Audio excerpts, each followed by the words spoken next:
This is the Making the Tough Call podcast. I'm Kathryn Krase. I'm a social worker, lawyer, and longtime mandated reporter trainer. Please note that while I'm an attorney licensed to practice law in New York State since 2001, I'm not your attorney, so nothing I say in my recordings should be considered legal advice. Today we're going to talk about anonymous reporting of suspected child abuse and how it hurts more than it helps. There are more than 4 million reports to Child Protective Services every year in the United States.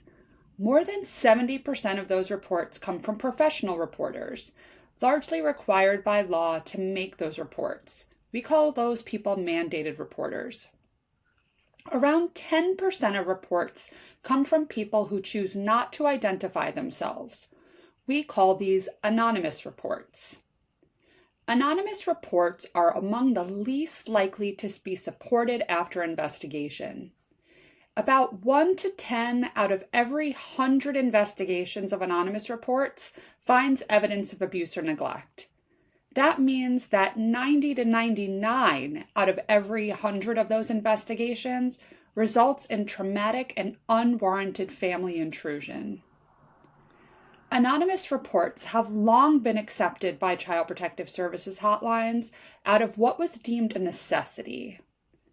Many people believe that reporters won't report concerns of child abuse and neglect if they're forced to identify themselves. People think that reporters will be too afraid that the person they report will retaliate if they share their name. But there's actually little research to support this assertion, but lots of fear. Reports to the CPS hotline are considered confidential because the identity of the caller, while recorded, is not shared. When confidential, the identity of the reporter is not shared with the family member being investigated, but the identity of the reporter may be shared if the case goes to court, or if the reporter wants the family to know that they made the report, and in some cases a reporter is needed in court, in which case their name will become known to the family. The need for reporters to testify, however, is very rare. The argument is that people won't make reports to Child Protective Services if they have to leave their name because the reporter would fear retaliation from the family that they're reporting. This assumes that the only way the family knows who made the report is if they got their name from CPS.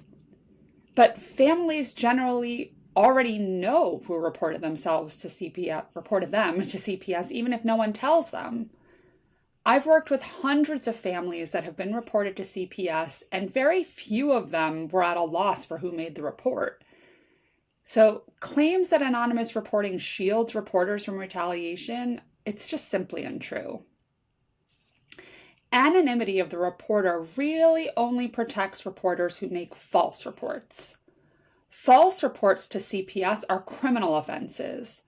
But when false reports to CPS are made anonymously, it's almost impossible to prosecute those offenders for their crimes, and there are a lot of false reports. Aggrieved landlords, neighbors, family members, and others have long used anonymity to shield responsibility for false reports made to hurt and scar families through harassment and intimidation. Due to the anonymity of these false reports, the bad actors can't be identified and punished. Families living in poverty, and particularly families of color, have long suffered the disproportionate burden of false anonymous reports.